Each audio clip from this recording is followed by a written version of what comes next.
الو السلام علیکم. وعلیکم السلام. جی ملیشیا نه په خیر راغلی. جی جی سید خبرې کوم ما چې تور بنگلې لاس ته واچي کنه د مسلمان د پاره دې کې څه ګناه شته؟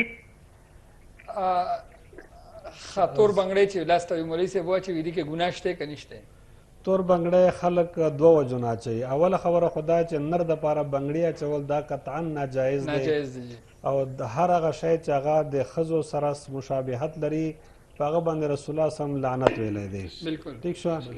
دویمه خبره دا چې تور بنگړی که ته یو وجې نه اچوي چې بی دا نفع دی نقصان دی ضرر دی نو دا هم شرک دی. که ښځه که سړی هغې دپاره ناجایز دی. یو سړی دی چې هسې تور رنګ خوښ دی صحیح ده نو بیا پکې هیڅ خبره نشته. البته شان بیا د کاڼي راځي دا کاڼي چې خلک لکه مام دا دی اچولی دی که نه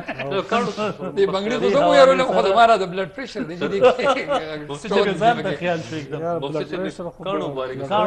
بنګړو باندې نه دغه کېږي بنګړو سره خو نور هم بلډ پریشر زیاتېږي نو دغه دا چې کوم سټونز دی خلک اچي که نه د هر چا سټونز چې کوم دی په شرط کې ګوره د دې څه اثر یا نفع نقصان وغیره د هېڅ بنیاد نشته. دا صرف چې کوم سټونز والا ایکسپرټ یې هغه وایي د هغې نه ښه خبره دا ده چې سپینو زرو ښایسته ګوته جوړه کړه او د سنت اراده وکړه چې رسول الله وسلم به د سپینو زرو ګوته چاندي ګوته په ښي لاس باندې ګرځوله نو چې هلته ګرځوې نو تا ته به 24 اور په هغې یو اجر میلاویږي ثواب به میلاویږي د هغې برکت به تا ته رسي. او یو څه خاص کاڼي لکه نه کاڼي نه صرف چاندي صرف چاندي صرف چاندي. خو مونږ که په دې چاندي کې وخت مونږ کاڼي ولګو نو څه مسله خو نشته نو کاڼي دا دی چې ګوره نفع نقصان دا دی الله په لاس کې دی. کاڼی نه چا ته فایده ورکوي نو نقصان بالکل لکه حضرت سلیمان علیه السلام چې کوم هغه دایي په ګوته وي چې په لاس کومه ګوتمه دا خو صرف فرضي خبرې دي که نه دا خو دا وي خو لکه وایي چې د دې سټونز خپل کیمیکل ریاکشن سلیمان علیه السلام پیغمبر و او هغه ته خدای داسې حکومت ورکړی و چې رسول الله صلی فرمایي چې ما به د الله نه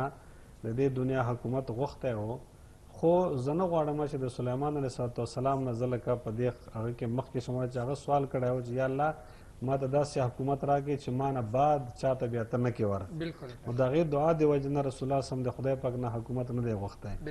یو سړي ته خدای پاک په اوبو په هواګانو په جناتو په انسانانو باندې په لمر باندې مازدیګر ته اسونه کتل او لمر ډوب شو وایي دا خو ناوخته شو ته واپس شه ما لمونځ هم نه کړی او ته ځې ډوبېږې نو هغه لمر چې کوم دی واپس رالو پوه شو دوره ولاړو د سلیمان علیه السلام خپل عبادت پوره کړو هغه نه پس ته ورته ویې ځه او بیا توره واخیسته وایي دې اسونه زه د لمانځه نه غافل کړم هغه اسونه ټول چې کوم دی ختم کړه هغه یې مړه کړه نو هغه دوره لوی پیغمبر هغه ته د کاڼو څه ضرورت و دا ماته نو هغې یو دغه و دغه شان څه واقع د خو دا خو ټول دې ته اسرائیلیات وایي. اسرائیلیات هغه ته وایي چې د هغې هېڅ حقیقت نه وي او دا د پیغمبر په شان کې یو ګستاخي ده د هغه بېادبي ده چې یو پیغمبر یو کاڼي ته محتاج دی او هغه چې کوم دی د کاڼي په ذریعه سره دنیا چلوي. دا خو هغه الدین چراغ دی یا د سلیمان علیه السلام ګوته ده او د کپ په خېټه کې چې کوم دی و هغه څه داسې څه واقع څه نه دا ټولې فرضي واقعات دي. دا دی چې کاڼو خپل کیمیکل اثرات شته دی لکه بیماریو دپاره خلک استعمالوي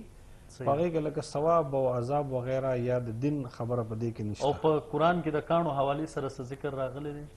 کاڼو ذکر په قرآن کې راغلی دی لکه مرجان دا کاڼی دی او دغه د حقیق نوم نشته په قرآن کې. ها لولو چې کوم دی لولو یاقوت چې کوم دی زمونږ